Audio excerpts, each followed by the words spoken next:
What is identity? Is it the passions and curiosities we follow? Or is it the people we connect to and love?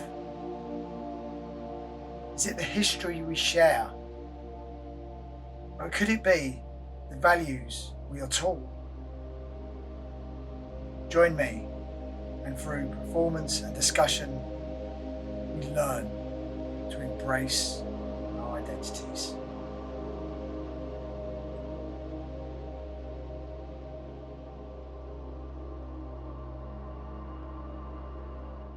To everyone else, I am now going to try and get this right. This is the 1, 2, 3, 4, fifth live Q&A with Embracing Identity. And there we are, bang on 7 o'clock. I've remembered to press record. We are recording. Jock and Jess here in the background here. And Emilia, you are here. Sorry, Dr. Emilia Telese, which I've been working on to say. Did I say it properly right again? Yes, you did. Thank you. 2 for 2. It's actually been a big thing. It's something to very much talk about identity as well, and be aware of how to pronounce names correctly and stuff as well, because it's the identities that were given to us as we were born. So it's important to announce these things right. But anyway, sorry, before I start whittering away, Emilia, how are you tonight? I'm very well, thank you, Philip. And I'm very happy to be here and really happy that we can have this chat. Well, we have matching artwork in the background as well. This is actually part of Emilia's work as well, which I'm sure we'll talk about, and the motivations and meanings behind in a minute. But before we go any further, would you just like to explain to the listeners who have and the viewers a little bit more about yourself, please? Yes, of course. My name is Emilia, as you know, and I've been an artist all my life. And since I can remember, I've wanted to be an artist. So I have done nothing else but look for details of things, life, and things that I noticed around me that made me want to express ideas and concepts and things like that. And in general, I've been wanting to do this with images, but also with sound and text, and also music, and lots of different ways, and also using media like performance and music, electronic music, and installation, everything that can be used to make art. I've used it. And sorry, that's a great starting off point as well. I'm always, I mean, this really does tie into identity as well, and almost an artistic identity, not to be limited to one medium, almost finding the coincidences and the commonalities between different ways of expressing yourself. And I think, you being multilingual, unfortunately, me only being able to speak London and Cockney, that the more ways you can express yourself in more different ways of creative mediums, the more way you have to dream and actualize your concepts. Would you agree in that? Like, this is this maybe a reason you have chosen to express and study in so many different mediums, to be able to convey your ideas and your concepts and your art in so many different ways and arenas? Well, I've always believed that as an artist, I could use anything to make the work that I wanted to make. But in particular, I also think that I don't want to limit myself to one medium, partly because of the way that I absorbed always in my life different media that were around me: TV, fashion, music, and even comics. And Mm. being brought up in Italy, you are surrounded by a huge amount of history and art, and it's impossible to avoid it, even in small towns like mine. And so I've always thought that anything around me could become art. There's a concept that in German is called Gesamtkunstwerk, which means total art. And and it's when artists consider anything to be possibly art, like, for example, even politics, and or that's something that we could argue is being used now, but Yes. there's all sorts of things. I have a book here which is really in an inspiration for me, that was written in the 80s, called The Body as a Medium of Expression, and it's a compendium of different essays on how people have used the body, their own body, or the concept of the body to express themselves. For example, not only ceremonial things like, for example, tattoos in certain cultures, or other ways of using it as a social metaphor or as a subjective meaning. And I've always believed in using everything to make art, and that's also why I've done also performance and installation, and using myself, my identity as Hmm. art. Do you have a particular favored medium? I mean, obviously, I would love to talk about art and history in a minute, but yeah, do you have a favored medium at all? Is there one that you, or is it just always like a redefinition and reinvention of self and your artistic identity? Does the right medium of expression find you when you feel like it needs to? To me, every idea feels like a different challenge to find what medium is best to use. For example, I think that in some ways, poetry can be an amazing medium to use in certain context. And whenever I've wanted to express something very quickly, I've always used performance, because I think that is a very direct way of expressing oneself. It's also a way of conveying a message, and in a very direct way, but also indirect ways have been things like printmaking, which is something that I've used over and over in my practice in the last few years. And it's almost like a ritual, because it's a very indirect way of making art. You have to prepare all sorts of grounds, and the plate, the matrix of the Mm. print, and then the paper, and there are all sorts of different preparations you have to do in order to make the paper available to receive the ink, and then you make the ink. I've received a huge amount of very traditional training in that sense, that in Florence, and I became a nerd about materials. And this has brought me, for example, to make my own ink. I brought some instruments that I use Ah, I recognize that making, one. and a bottle of ink that I made when we were doing a piece Yes. out of Icelandic bark, and different other medieval ingredients that were used to make ink originally.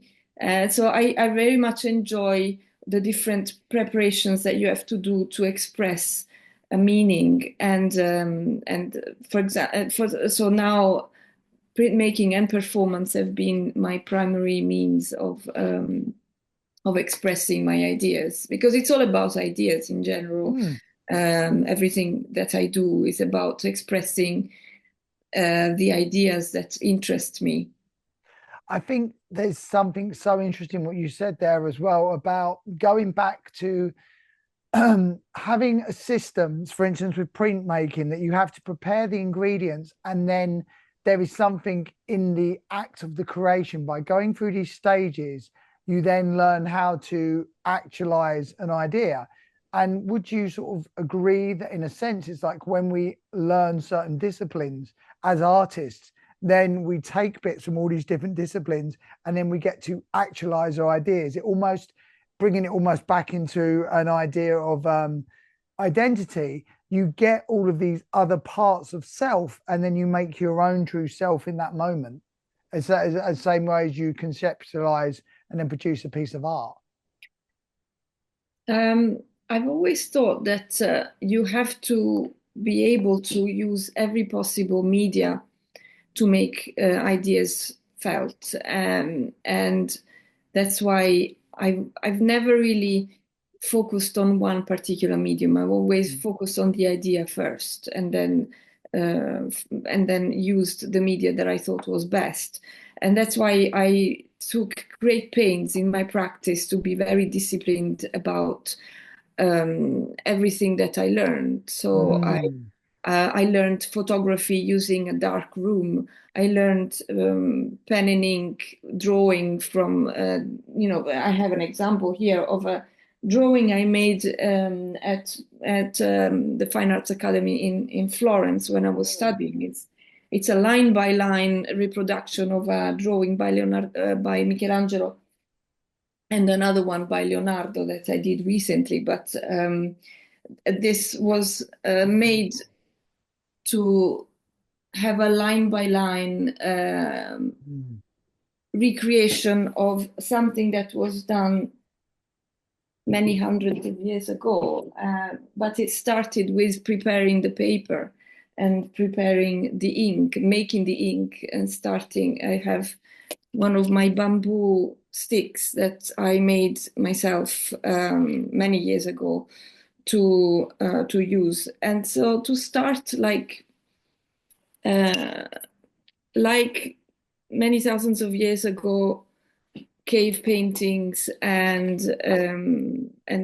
the ways that people used even sometimes their own blood to draw Yeah. with because they had to use whatever they found around. And then the technique that you develop also depends on the media that you use.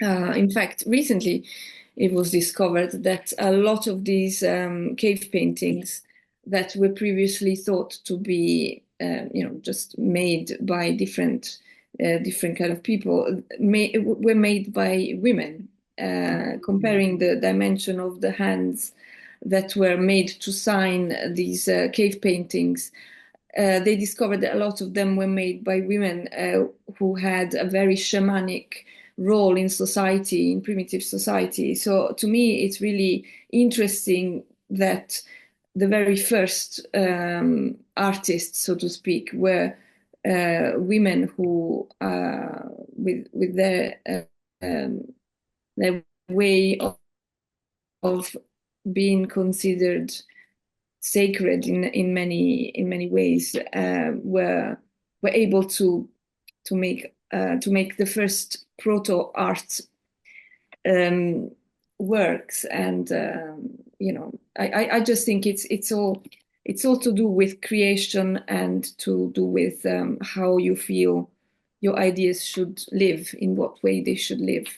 But I've already, from what you're saying about the shamanic tendencies or an element of magic, I've always felt an element of ritual and magic in all art. It manifests something into reality that wasn't there before. It transmits and transmutes an energy. I don't think it's any accident that the women, the actual creators, are the ones that are the first to be bringing this into being. But there's something you've already said by showing your bamboo stick, by something that's always really struck me about you, that you have learned every aspect of the history of what you do now. You have paid respect to everyone that's come before you by learning these traditions. It's not simply enough just to buy a ballpoint pen. You have to fashion your own pen. You want to understand each and every tenant and each and every stage of what you are committing to, which then gives you a greater understanding of the whole and gives you a greater understanding of the final piece of work you're producing. I think this is an incredible thing. And also something we've discussed before coming on today about how you have learned when you're doing those line drawings at first. For was it like the first year or was it longer than the first year that you couldn't rub out any lines? So like there was a great sense of finding order in the chaos, not erasing your mistakes, so to speak, because your mistakes were showing a progression and an ability to learn and progress, which is something that I think this idea now that is perpetuated in society of never making a mistake, never being wrong, everything being given instantly. And you have spent a long time learning tradition, being willing and able to commit to mistakes to have a greater understanding of your art and how to produce even better works of art. Um, yes, it's something that it's a story that I think it's really relevant now.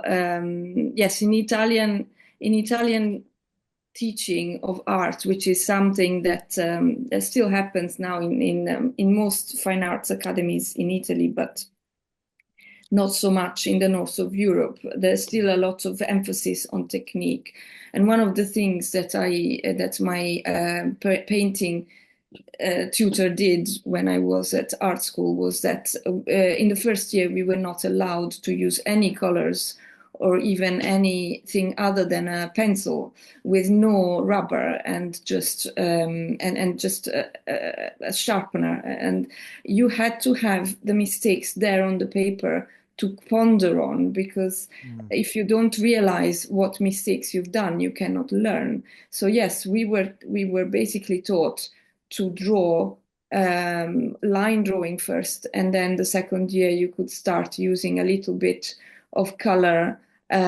but never paint until the third year. And it was like a very disciplined way of learning things that has been lost in a lot of Northern Europe teaching of fine arts, because it is something that starting from the 1970s um, has been in second place um, after the concepts and ideas became the relevant thing, that the first thing that people learned as artists. But I had the fortune to have a fine arts teacher that was very traditional, but also a history of art professor that was very instead contemporary, because he spent many years talking to us about conceptual art and arte povera, which is a movement from the 1970s, 60s and 70s,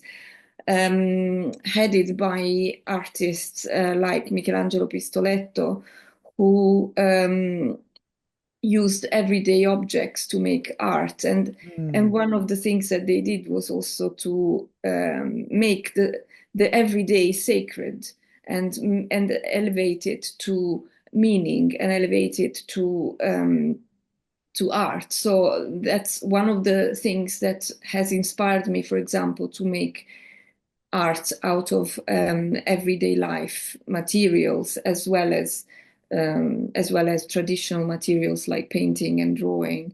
And it's one of the concepts behind the work that you see behind me, that is May printmaking, and you see, Yeah. and they are mathematical abstract printmaking pieces that are made with Tetra Pak, which is a material that we use every day to to Yeah. drink to drink things out of, and to preserve drinks. And for the last 3 years I've been making art with these kind of throwaway materials to highlight the waste that we have in our lives, but also a number of other messages, like, for example, the fact that Tetra Pak is unrecyclable Mm. if it's made of lots of different materials, because it cannot be separated, and all sorts of things. But the use of everyday materials is very important to me, as well as the use of traditional media.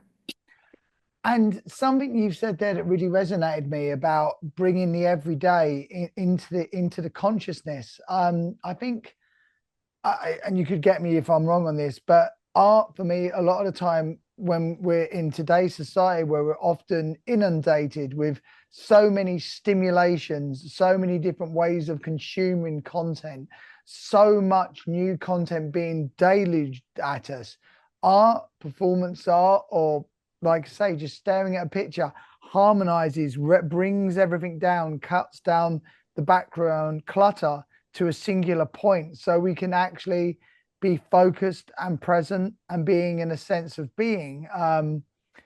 for instance, you can look at a singular leaf on a tree and just get so much beauty in that moment. Whereas we just you'd be could be running past groups of trees and not notice any of them. So almost art gives us that chance sometimes as performers and creators to downregulate, to just be able to concentrate on the minutiae and find joy and beauty in that every moment, as opposed to being overstimulated and rushing through everything and never feeling like anything's enough, always looking for the next thing, the next peak, the next enjoyment, the next meaning. Whereas there is meaning all around us in every moment if we just choose to stop and reflect on it. Yes, I'm a naturally very reflective and very quiet person, Mm. despite having done a lot of performance art where I center stage. But in reality, I very much agree that we are bombarded now with what is commonly referred as content. And one of the things that happens is that we run the risk of becoming content creators, which I hope Mm. I will never be. But the reality is that if all our life we are still those primitive beings, those primitive humans that are not geared for sitting down and scrolling at a screen and looking at a computer or a phone for 7 hours straight. And eventually, we will have to get out of this and stop and look at ourselves as well as art or anything else that makes us think. I think that artists in that sense are almost like the canaries in the coal mines. They Mm. warn others of dangers, and they also try to, at least that's how I see myself. I see myself as um, a noticer, a professional noticer. I love I that. notice things and I say to people, how about this? How about looking at this piece of our lives? And how about stopping and reflecting on why we are doing the things we are doing? One of the things, the most famous pieces I did was in Leeds City Museum, where I surrounded myself with more than 1,000 items that I had um, in my bathroom, and I did that as a floor installation around the Venus of Hope by Canova, which is a very classical statue that we regard as being the paragon of beauty. And I juxtaposed these items that I happened to have in my bathroom that I collected over the years, and made a performance in which I was trying to make myself up to look like the covers of 27 piles of magazines, and Mm. obviously didn't succeed. But this performance lasted 5 hours, in Wow. which I reflected on the world that we are presented with today. This was in 2006, so before social media, It's before wrapped up the now. Yeah. concept of body, body awareness, and all sorts of other things that we are more aware of now. But back in the early 2000s, we were still unfiltered. Uh, Unfiltered recipients of a huge amount of advertising, as we are now, but now it's more um, subtle and more covert, because we are Mm. unfortunately being sent a lot of advertisement in the form of content that an algorithm decides that we are interested in. So we start becoming more and more drawn into these things that are tailor-made for us. And this Yes. is, I think, very dangerous, because it takes people into these spirals in rabbit holes of things that are giving us, or giving people who look at these reward systems that Yes. is very hard to get out of. So I think that very much my job as an artist is to is to highlight certain things, is to notice things and show them.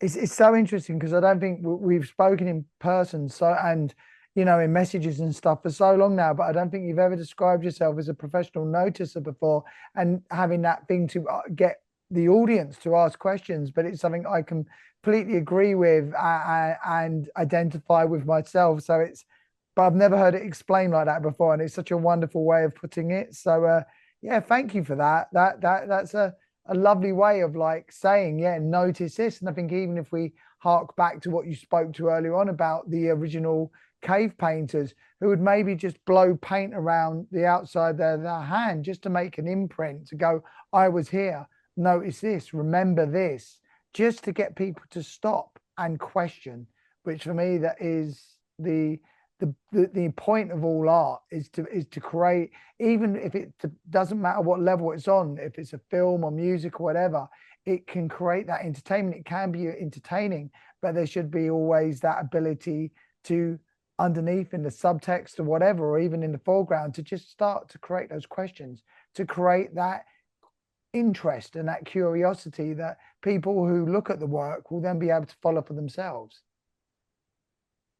Yes, indeed. I think that as as my friend Eduardo Malagigi, who is also an artist, Mm. says all the time, art doesn't provide answers; it asks questions, and this is what I've always also believed, that it's not that I'm not here to provide an answer. You know, I'm not here to judge something as good or bad, but only to question things, Yes. to challenge, um, to offer another point of view. And I've always thought that progress and time are not necessarily consequential, and that progress is not necessarily linear either.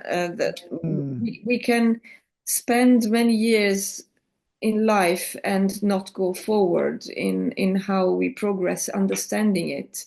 And that's at the same time we can just spend 1 minute noticing something and understanding its essence.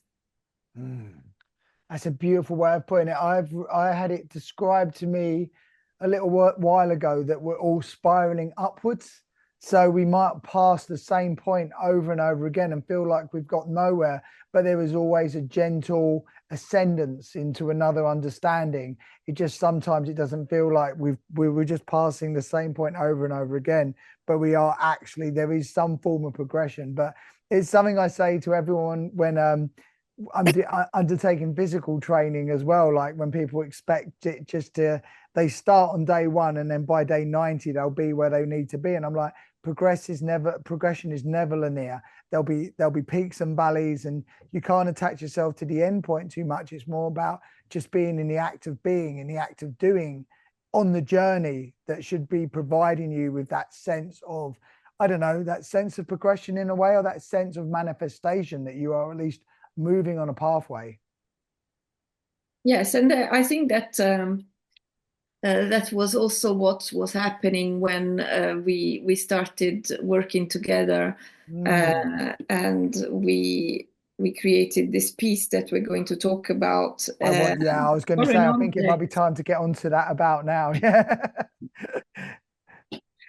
Yeah. And so, do you want to? Okay, What? yeah, I'll give it a little clue in. So, to be honest with you, complete accountability to everyone watching and listening tonight, and also when you listen on the recording as well. So I did have a little think. So I've now completed all the five video works, video recordings of the performances, and I was very 50-50, or even probably more 90-10, about whether I was going to let anybody watch them, including the artist who collaborated, before it was time to release them. But I really did feel a massive urge to let Emilia watch Foreign Object, mainly because it was her concept that I'd sort of helped with. But we've worked together a few times now, but Emilia's had such a strong idea about using flowers, the idea of what she's already touched upon with nature and how nature is affected. And that I don't really like us like she's mentioned as well, and like I've mentioned, I don't think art is a book to turn upside down and find what the answers are. You shouldn't really look for all of the meaning and metaphors, more just allow it to affect you in its own way. But I'd like, sorry, to get back to the point, I did really want Amelia to watch the video of the performance before we spoke tonight because I don't know. I just think I wanted you to get an idea of what I had taken all the raw materials, as much as you had taken all the raw materials to make the ink and make the you get the base materials to make what we finished off making, and see how I'd used all the recordings to make what I finished up making. But yeah, I just we've worked together and collaborated a few times now. They've always been amazing, but this one in particular was incredibly emotional. You'll be able to see, you as in the people listening and watching this now will be able to see the final performance on the first week of December. This one will be coming out on a Wednesday. Talking about content, quite interestingly, Instagram won't let me release it as one full video. I've had to chop it up into three because apparently it's too much content, even for Instagram. So yeah, you'll have to deal with that. But yeah, sorry, getting back to the point though, I just, Amelia, thank you, stepping out of the interview or stepping out of the question and answer 1 second. Thank you for just such a wondrous idea and a wonderful collaboration, performance, artistry, sense of mastery of what you do. And yeah, just foreign object, even the name of it as well. I mean, how did you start to draw on the strands of how you wanted to make this work and include me into it? Um, well, 5 years ago, I moved to Iceland from the UK, where I'd lived most of my adult life. And um, suddenly it struck me that it was a time when I realized I was in a foreign land, in a place where I didn't know the language, I Mm. didn't know the culture, and I couldn't relate as much to people as I had done in the UK and in Italy, where I'm from. But I haven't lived in Italy since 1996, so I Mm. feel as much British as I am Italian.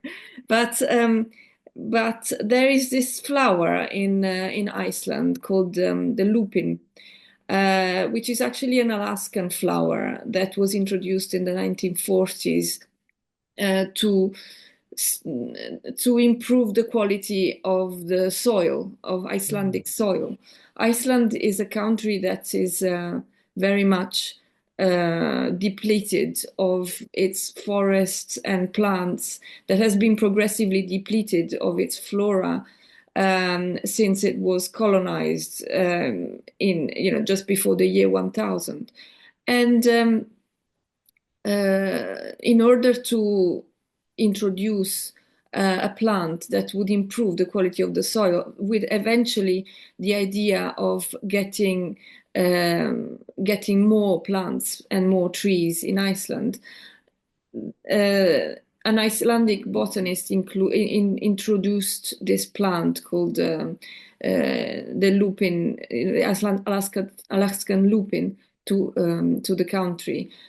And slowly it became, because it's a very hardy plant, it became more and more endemic in Mm. Iceland, and more um, common, until it became considered almost a nuisance to Mm. Icelandic plants, because it started to grow where Icelandic plants normally grow, and supplanting, no pun intended, the others, to the point that some people started talking about it in terms of an invasive plant, a foreign, an alien plant. Yes. And a lot of the literature that was written around this really reminded me of the type of terminology that is used in racist comments, in racist language, Mm. with words like invasion, eradication, and all of this really reminded me of how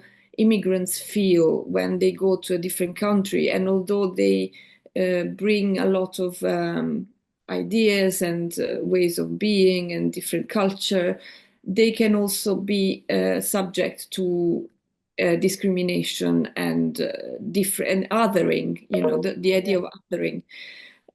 So when you asked me to do a performance here in Iceland, by that time I'd already started doing printmaking to do with plants and botanicals and different raw materials that were used in the past to make inks. Oxgo ink being one that is made with the bark of trees mixed with ox gall, which is something that creates a chemical reaction to make it black and permanent. This is something that was used in ancient time as ink to write, for example, the first editions of the Bible, because it was an ink that never goes away. So I decided to do something about the lupin plant. So before you came, many months before you came, I gathered a huge amount of You did. lupins that are actually also quite toxic in many parts. So they can cause a skin irritation, which happened, as you Mm. very well know. Uh, Yes. you were irritated Who'd have by thought that. it? Who thought plants could be so dangerous? Yeah. And um and so we took these plants and I froze them for many months until you came to Iceland. And I had this idea that we would use the plants as the pods, because it comes in Mm. pods very similar to pea pods, where they have maybe 4 or 5 seeds inside each pod. And I decided that these pods would represent immigrants. And so I created an ink when you were here as well. This ink Yeah. that is made with Icelandic bark, which is called bjork, Yorkia. uh, very much the birch bark. And Yeah. this is the ink that I made. And then to run these seeds ritualistically onto a bed sheet and into the printing press one by Mm. one, uh, to dip them in ink and then run them through the press one by one. And this is something that I then talked to you about, and you were very excited about it. And so we started working on it. Mm. And I then did it when you came here, and you will see the result. Yeah. I just, for me as well, it's like there are certain things that you explain to me, but then, and I don't want to spoil it, but there were certain things that happened in all the stages. It goes through the actual work itself, goes through 5 separate parts because each bit felt so textually rich, and it's weird that it's not weird. There are no coincidences, but a lot of what we've been talking about tonight about women being the first artists, about ritualization, about magic, about alchemy, all of these things, printmaking, all of these things feature in this work. Nature, recycling, everything gets used, and all coming back full circle to embracing identity. How one, and I'm going to do this in the finger waggle speech marks, one foreign invader, one invasive species is used to help another area and then sometimes gets vilified, but eventually understanding that aspect of change, that aspect that change is needed, that cultures need to understand and listen and to explore each other, to then when these things, these different substances combine, that something new and beautiful is brought forth in the connection, into the destruction, and then a reclamation. So there are so many aspects to the work that I felt, yeah, there is a critique in there as well, but also for me, maybe because I've got the whole positive mindset of it, that something becomes stronger through the connection of these two parts, these two sort of oppositions suddenly find a value and a need and a want and a connection with each other, which then enables them to become greater than the sum of their parts. Yes, it's very much all of that into the work. And Yes. I've always thought, again, that is it's important to sow the seeds again, no pun Yeah. of an idea that makes us think. This is what I want to do. I want to get people to think, to stop and think. And to me, that was the perfect way of doing it uh, by having an element of magic, but also of sound. You will hear the sound of the crushing looping seeds in the performance, and without spoiling it too much, you will hear a lot of words and a lot of actions being done. And I can't wait for people to see this performance. Really, it's I'm so really excited. um, but it's something that I put myself on the line quite a lot. There's some of the performances I did early on in my career were um, very much about using the body as a conduit Mm, for different things. There's a book called "The Scar of Visibility" by Petra Kuppers that I'm included in a chapter about medical performance, because I did a performance where in order to recreate a journey that my father did a few months before he died, I recreated his symptoms by taking certain herbs, certain different medicines that would make me have the same symptoms that he had just before he died. In a mm, way, as an artist, I've always felt that I have to go into another person's shoes, another person's identity in order mm, to understand it and to express it. And in that performance, I went into my father's identity, and at the same time, I was still me, and I explored the feelings that these herbs and these medicines would give me as his daughter. And I've done this with a lot of other pieces I've made. As you know, you are the only other artist that I've ever done a performance with as a yeah. duo. And I Uh, value that so much. Yes. yeah, and the reason I did it, this I mentioned this performance was that by by exploring what makes us us, and by exploring all of the different aspects of our identity, we can then get to a point as artists where we can express exactly the point that we want to make, but also I have an element of randomness, of chaos, Mm, of chance. I really like the element of chance, and the reason why I did the performance with you before, and why I did it this time, is because you, like me, are very interested in not having a firm script, but yes. having a loose script in which you and I decide roughly what we're going to do, but there isn't a very specific set of actions or words that we say. It's all, at the end of the day, got a very strong element of chaos and of unpredictability. And I think that's incredibly important to me, which is what we did in foreign objects. So even though we had these very definite ideas, the way that they got expressed in the end was was imbued with a sense of chaos and a sense of discovering on that moment, in that moment, what we were going to do.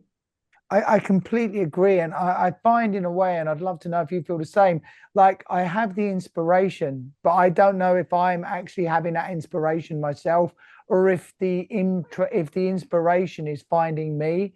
And I'm just like, you said something about a conduit, which really resonates me with as well, about maybe these ideas are just finding me. And then I'm like the metaphysical sieve that it works through to find the order. But even to your point, even when I had all the recordings and all the sound recordings back with me, and I started to put the work together through how some of the footage was with focus or the frame rate it had been recorded on, there was it wasn't coming out in the way that maybe I would expect it to. But then I found a beauty and a way in the material I had to make the work the way it was. And then even little things like, without spoiling it, something that your partner Gisley and you said as well led me to asking you both for some voice recordings, because in that moment there was something that twinged with me going, that would be lovely to have in the work as well. So it's fun. It's funny. It's sort of exactly what you said there. The way you speak to me in art really resonates with me, that you have these ideas, but like in life, they don't need to be nailed down. You find yourself in the moment. You have these tenets, but then you can weave yourself around them in the moment in any way which feels clear and true. That is a very Napolitan thing, by the way. Napolitans are, and my family is originally from near Naples. The way of arrangiarsi, of making do, and improvisation, which is always something that interests me. I did a lot of contact improvisation workshops. I don't know if you know it. It's a kind of practice where Yes. you have these collective performances, but also in Naples, you have a lot of that. Napolitan people have had to live day by day with the danger of an imminent eruption by the most active volcano in Europe. And at the same time, they were governed by all sorts of people, the French, the Spanish, the Arabs, and,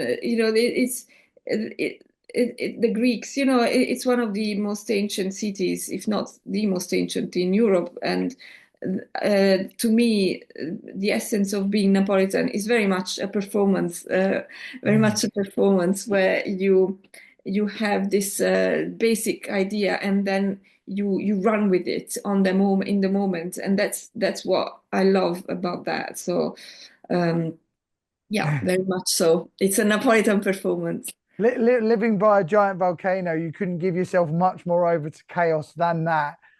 Just while we're here, just for 1 second, we can carry on with the conversation. But to everyone listening in or watching in now, you have a chat box which you can use. If there's any questions you'd like to ask in the last 15 minutes, and if I can get the opportunity, I'll get to them. And you can ask either of us if there's anything that has come up in the conversation so far that you would like to talk about, please, please feel free to mention in the questions section now. But Emilia, before if anyone answers in quickly, I do have a quick question for you now. So drawing on where you've gone so far with this beautiful work behind me that you're sharing as well, and with foreign object, do you have any sort of questions that are sort of one that you are wanting to ask now? Is anything else coming up in your work that you're leaning towards, that you feel like you might be exploring next, or are you still sort of like finding a rich vein of questioning already in what you're doing? I have. I am going to explore more about this concept of immigration with botanical printing. So that is going to be something that I will do again in the coming year. But another thing that I'm working on at the moment is working with atmospheric dust. Oh wow. It's something that happens a lot, sandstorms and dust storms in Iceland. So I'm currently working with a scientist who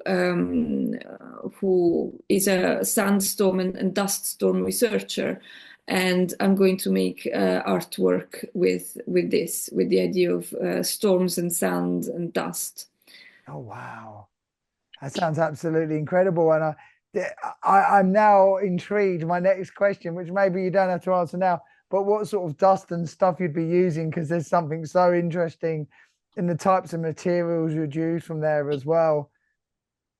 And there's a question. Yes, I am going to. Okay. Well, this is something that you find out in the next few months, which does. Okay. Watch this space. I But love it. You're it's dropping cliffhangers. it's So Icelandic dust. Oh, Icelandic dust. Okay. So Bill Thompson has asked a question. Thanks, Bill. Fascinating conversation. Amelia, you have explored so many different forms of expression. Is there a way of making that you want to work with but feels too complex or would take too long to get the level of expertise you would need? That's a really interesting question. Thanks, Bill. And thanks for joining us, by the way. Um, I um, I don't know. I mean, you name it, I've used it. Experimental music, video installation, performance, painting, sculpture, um, it, printmaking, drawing, and I've used a lot of different media, so it's very hard to think about a way to work. But maybe virtual reality is something that Mm. I would like to work with, but I would still have to learn very much about. And it's something that interests me very much because it's got an element of performance, but it's I, something that I've never used before. It actually really ties in quite nicely, Bill, to a conversation I had the other week with the Pink Suits. And when they first started off, they were just a pair of performance artists that were playing with the conceptual idea of being a band, but then actually become a real band and have sort of learned how to use instruments while being a band. And I feel if something interests you, you don't have to be a master of it. I think it's good, like you say, with virtual reality, set sail into it. And during the aspects of learning the details of the craft, you actually then get to create with it in real time. So I don't think there's anything that I would ever feel scared if I didn't have a knowledge of it or like a complete mastery of it. I think it starts the true joy of any discovery is in the journey rather than the destination. So I think if anything did interest me in exploring it and using it as a tool in artistry, it's just to go for it. Oh, and perhaps I will. Yes.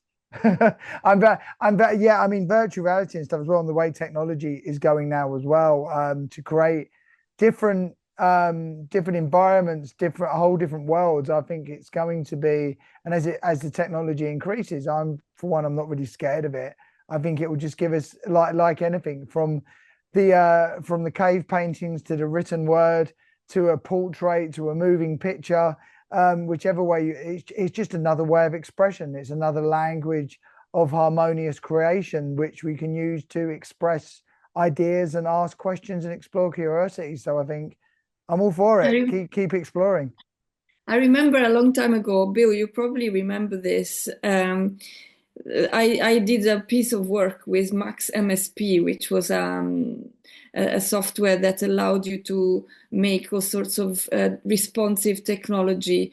And I made a piece where I created connections between the color red and some lines drawn on a screen, and a performance that I was doing where I was using red gloves.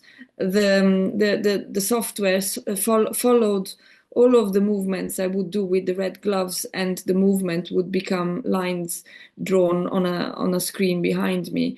Mm. And I remember at that time I had to learn this Max MSP software. It would take a long time, and the process of it helped me also develop the idea. So I very much enjoyed it, and it's an example of something that probably would happen if I were to use something like virtual reality, which I've never used so far. Mm. Yeah, I think from the artistic perspective as well, like what you've mentioned before, with having to go all through the levels of fine art you've learned as well. There is something in the, I mean, from a long-term martial artist such as myself, that really sort of resonates with me, like learning the different disciplines to graduate to a degree, but also as well not worrying so much that you have to achieve mastery, more about that you get an understanding of what the discipline is. So then it gives you a way to speak in that textual language and create art with it. All right. That was my saying for the day anyway, before we hit any pregnant Well, pauses. I just love the way that you've also reinvented the different ways that you've worked with your identity and your body in the past by changing from being the British wrestling champion to a performance artist, and how that has informed your work as well. Because you know, you cannot escape it in a way.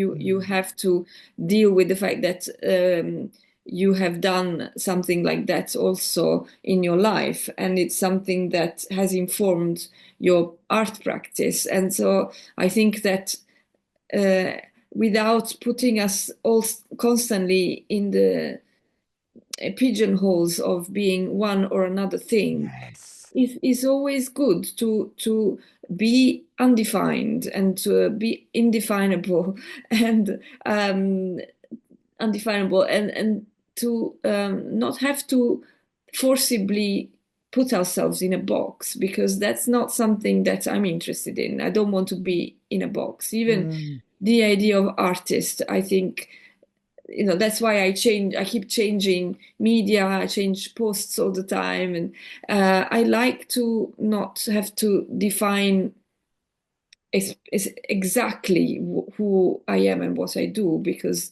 life is a constant learning process. It's a constant practice that allows us to understand or not understand certain Yeah. things. And so, why do we have to limit ourselves to one thing? I never thought that would be necessary.